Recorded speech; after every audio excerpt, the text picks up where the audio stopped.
Man, we've all been dreading this day as Red Wings fans. We knew this day would come, but damn, it hurts. It really hurt when Yzerman did it, but now that Lidstrom's gone, he was like the last piece from that 90s 2000 Red Wings dynasty, who was part of both of them. I mean, slow and steady wins the race. That pretty much explains Nicklas Lidstrom's game. I mean, no one skated like him. No one had the stature like him. No one put their body in a position to not be hurt like him. He never played less than 70 games in an NHL season.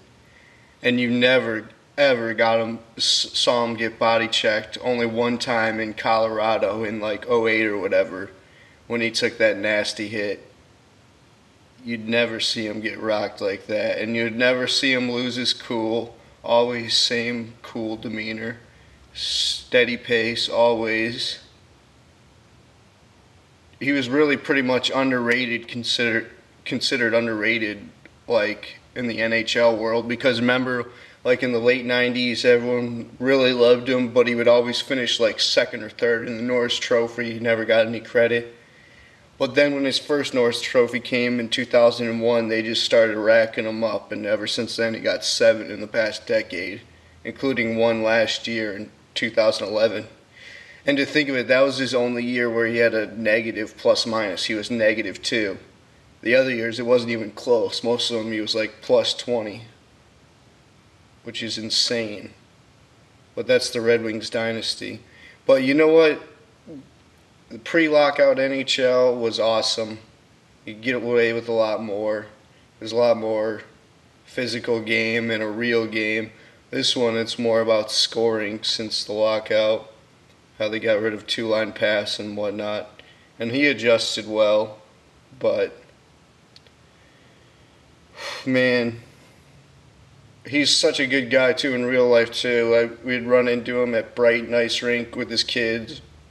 He would sign everyone's sticks and whatnot while his kids were like on ice practicing. He's too nice of a guy to say no.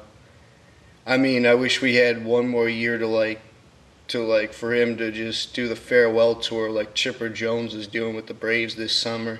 I was really gonna expect that out of him, but obviously he has a lot of pride, and he doesn't. And last year he only played 70 games, and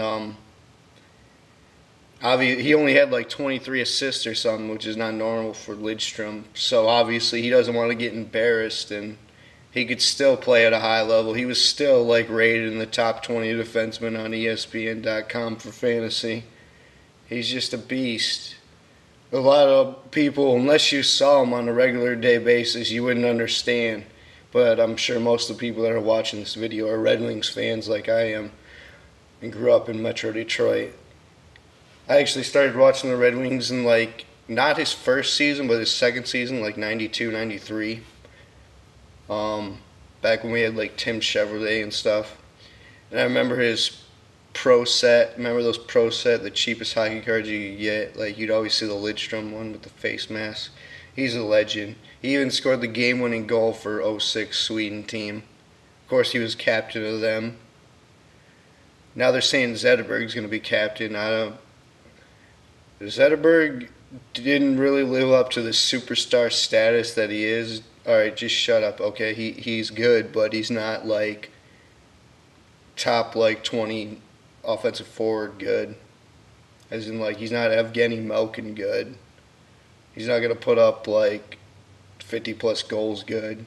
What did he even have this year? Probably 20 goals, maybe fringe, give or take, like a handful.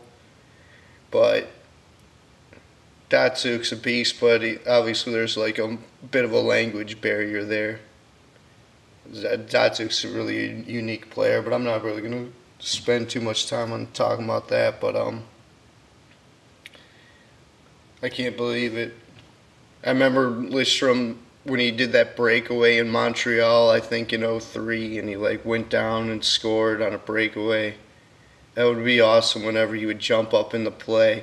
Quarterback of the power play, definition of quarterback of the power play. Oh my God, you cannot even replace guys like that. But for this year he was only playing like 21, 22 minutes, like on average most nights, which isn't normal for Lidstrom. Obviously, he's 42 now, but he used to be putting up like 28, 29, 30-minute nights. Man, one more game. Next year we're playing the Red Wings are playing in the Outdoor Classic. The Winter Classic, I don't think it's officially the Winter Classic, I don't know, but they're going to be playing in Ann Arbor, Michigan at the Big House, Michigan Football Stadium. That game's going to be amazing. I thought, and he was even there for like the Red Wings like press conference there at Michigan Stadium, and he was talking about, well, this might be more incentive for me to come back next year. I thought it would be incentive for him to come back, but obviously not enough. He's obviously been in Michigan, living in Michigan for a while now, and he really loves this area, but he's always wanted to go back to Sweden. I remember even as early back as like after we won the Cup in '02, he was talking about always wanting to move his family back to Sweden and grow them up there. Like his son is like a senior in high school right now playing in Sweden. But yeah, man, can you believe it? It's official now. It's so sad. I mean, there's this shrine. I have this shrine of '90s and 2000s Red Wings. And when you look back at it, man, that was such great times. Unbelievable. No one skated like him. He looked really slow, kind of like when Tom Brady runs. That's how he looked. But he was actually, obviously, quick enough to be one of the best defensemen of all time. I'm not going to rank defensemen like everyone else. That would just be arrogant of me because I didn't see Bobby Orr. I only saw like the last 10 years of Ray Bork's career. But damn, I still can't believe it. Nicklas Lidstrom. And he still looks young today. He still looks like it's 1999. Anyway, this was JBM. From JBM 2K Sports Discussions. Most of them are going to be about Detroit. Actually, I talk about the biggest stories in sports usually that catch my eye. I will farewell to Nicklas Lidstrom. Man, we really loved your career here. We really appreciated everything that you done, and I pretty much accepted it now, and I'm happy for you, man, because it was awesome times, awesome memories.